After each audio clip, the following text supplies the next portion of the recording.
इस super crash course matric exam 2025 में भाग लेने वाले सभी विद्यार्थियों को इस मंच पर हार्दिक स्वागत है।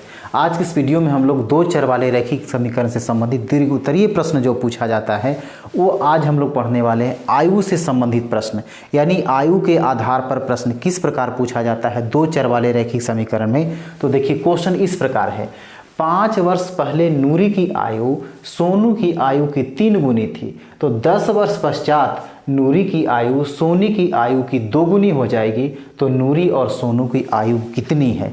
तो इसमें देखा जाए, पूछ रहा है कि नूरी और सोनू की आयु कितनी, मतलब अभी कितना वर्ष है। तो इसमें 5 वर्ष पहले की बात बोला जा रहा है, 10 वर्ष बाद की बात बोला जा रहा है। तो सबसे पहले क्या करना है, आपको वर्तमान आयु मानना पड़ेगा, ठीक है ना।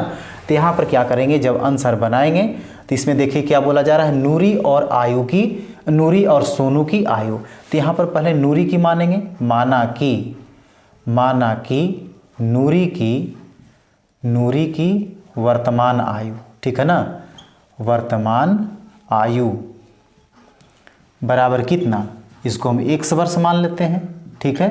अब उसके बाद दूसरा नाम क्या है, सोनू की वर्तमान आयु, सोनू की वर्तमान आयु कितना हो जाएगा, इसको मान लेते हैं y वर्ष, ठीक है ना। अब जैसा प्रश्न में कहता है उसी के अनुसार हमको चलना है। तो प्रश्न में क्या बोला जा रहा है, 5 वर्ष पहले नूरी की आयु, देखिए किसका बोला जा रहा है, 5 वर्ष पहले किसका, नूरी का। तो नूरी कितना वर्ष है, 1 वर्ष है, अभी 1 वर्ष है। लेकिन जैसे ही बोल दिया कि 5 वर्ष पहले, तो 5 वर्ष पहले का मतलब क्या है, 5 वर्ष यहाँ पर घटा देंगे।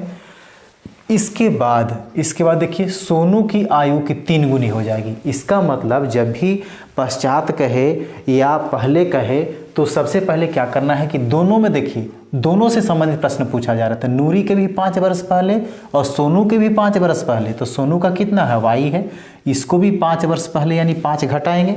यदि पश्चात कहता तो जोड़ देते। अब यहाँ पर देखिए किस में गुनी हो रहा है, सोनू की आयु की 3 गुनी। तो सोनू यही है ना, y वाला कौन है, सोनू, इसमें 3 गुनी, इसका मतलब 3 से गुना, ठीक है ना। अब उसके बाद जो है यहाँ देखिए फुल स्टॉप हो गया। इसके बाद ये दूसरा समीकरण चलेगा, ठीक है ना। पहला यहीं तक समाप्त हो गया। इसको हल कर लिया जाए, x माइनस वाई, इसको गुना करेंगे तो 3y और ये 3 पचे कितना हो जाएगा, 15। अब xy को एक तरफ किया जाता है, x उधर से आएगा -3y हो जाएगा, इधर में -15, इधर जाएगा कितना, +5। तो कितना हो जाएगा, x माइनस 3y बराबर -10। ये हो गया आपका पहला समीकरण, ठीक है ना। अब लिखेंगे पुनः प्रश्न से, यानी इसके बाद आगे क्या प्रश्न कह रहा है उसके अनुसार चलना है। अब कह रहा है कि 10 वर्ष पश्चात का मतलब होता है बाद में, ठीक है ना। तो 10 वर्ष पश्चात इसका मतलब 10 वर्ष बाद करना, यानी जोड़ना है। पहले कहता तो घटाते। यहाँ पर क्या करना है, 10 वर्ष पश्चात किसका, नूरी की आयु। तो देखिए फिर सोनू की आयु, तो दोनों को क्या करेंगे, 10 वर्ष बाद कर देंगे। नूरी का हो गया तो 10 वर्ष पश्चात, इधर में लिखिए सोनू का 10 वर्ष पश्चात। किस में कितना गुना हो जा रहा है, तो कहता है कि सोनू की आयु की 2 गुनी हो जाएगा। तो सोनू इसमें कौन है, y वाला है ना, इसमें क्या हो जाएगा, 2 से गुना हो जाएगा, ठीक है। अब हो जाएगा x + 10, उधर कितना हो जाएगा, तो 2y, और कितना हो जाएगा, 10 दूना 20 हो जाएगा, यही ना। x और y को एक तरफ कर लेना है, x उधर से आएगा -2y, इधर में है 20, इधर से कितना आ जाएगा 10। तो x माइनस 2y बराबर कितना हो जाएगा, घटेगा तो 10। ई हो गया आपका दूसरा समीकरण। अब यहाँ से क्या करेंगे, ये दोनों समीकरण को किसी विधि से हल कर लेना है, ठीक है ना। तो यहाँ पर चलिए हम विलोपन विधि लिखते हैं। x माइनस 3y बराबर कितना है, ये -10 है ना, -10। ये है पहला समीकरण, ठीक है। दोनों को साथ लिख रहे हैं। फिर x माइनस यहाँ पर कितना है, 2y, -2y, ठीक है। x माइनस 2y बराबर कितना, बराबर हो गया ये 10। ये हो गया आपका दूसरा समीकरण। तो विलोपन विधि में क्या होता है कि इसमें चाहे तो x पद को बराबर कर लिया जाए या y पद को, ठीक है ना। तो यहाँ पर देखिए क्या दिया हुआ है, चलिए हम y को ही बराबर करते हैं। तो यहाँ पर y के पहले 3 है, तो यहाँ दूसरा में 3 से गुना करेंगे। दूसरा में कितना है, y का गुणांक 2 है, तो इसमें पहला में गुना कर देंगे, ठीक है ना। अब गुना कर लिया जाए, इसको गुना कर रहे हैं तो कितना हो जाएगा, 2x, इसको गुना करें कितना हो जाएगा, 3 दूना 6y, इसको गुना कर रहे हैं तो कितना हो जाएगा, ये 10 दूना 20 माइनस यहाँ पर, ठीक है ना, यहाँ पर माइनस है, तो 10 दूना कितना हो जाएगा 20। ये हो गया तीसरा समीकरण।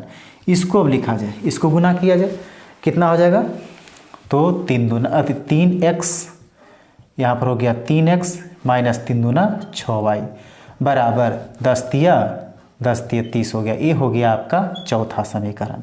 अब क्या करते हैं, देखना है कि किसको बराबर कर रहे थे, y को। देखिए y का हो गया ना दोनों बराबर, इसमें भी 6y, लेकिन यहाँ पर ही काट देना है इसको, यानी 0 कर देना है काट के। तो कैसे होगा, यहाँ पर देख रहे हैं माइनस दोनों है, तो दोनों तो जुट ना जाएगा, इसको हटाना है यानी ख़त्म करना है। तो इसको क्या करना पड़ेगा, एक प्लस माइनस करना पड़ेगा। इसका मतलब क्या हो जाएगा, इसको घटाने पर। देखिए यहाँ पर लिख देते हैं घटाने पर। आप यहाँ पर भी लिख सकते थे कि समीकरण पहला में 2 से, दूसरा में 3 से गुना करके घटाने पर, या आप ऐसे भी बना सकते हैं। इसको यहाँ पर लिख दिए गुना का चिन्ह, गुना करके यहाँ लिख दिए। यहाँ अब लिखना पड़ेगा कि जोड़ रहे हैं कि घटा रहे हैं, तो घटा रहे हैं तो घटाने पर। घटाने पर में क्या होता है, नीचे वाला चिन्ह बदल जाता है, प्लस है तो माइनस, माइनस है तो प्लस, प्लस है तो माइनस। ठीक है, अब देखिए प्लस 6y हो गया, इसका चिन्ह ये रह गया ना, प्लस 6y में से माइनस 6y घट गया, खत्म हो गया। इसको घटाइए, माइनस 3 में से 2 घटेगा तो कितना आएगा -x। अब ये दोनों माइनस है तो दोनों जुड़ जाएगा, तो -30 और 20 कितना हो जाएगा 50। एक घट गया, यानी x बराबर कितना आ गया 50। अब x का मान जो है, x का मान समीकरण कहाँ रख दें, पहला दूसरा किसी में रख दिया जाए। चलिए रख देते हैं दूसरा में, दूसरा में रखने पर। और दूसरा समीकरण कौन है, यहाँ पर है x माइनस 2y बराबर 10, यही है ना। तो x की जगह पर कितना आया, x से पर आया 50 माइनस 2y बराबर 10। तो माइनस 2y 10 उधर से कितना आएगा, तो -50।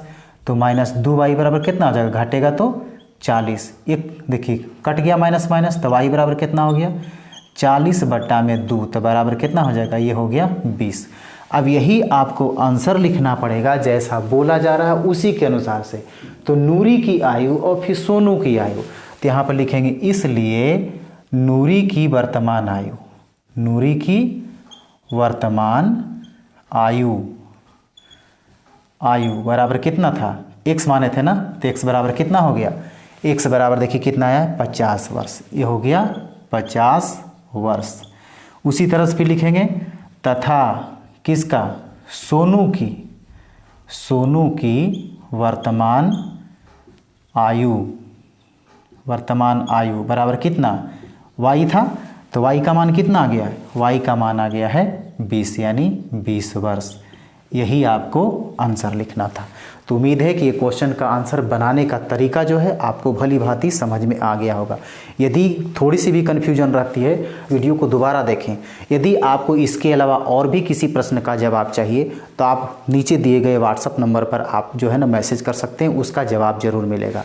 इसके बाद अगले वीडियो में हम जो ला रहे हैं वो अगला क्वेश्चन जो होगा दूरी समय चाल से संबंधित क्वेश्चन होगा। तो फिर मिलते हैं हम अगले वीडियो में, तब तक के लिए धन्यवाद।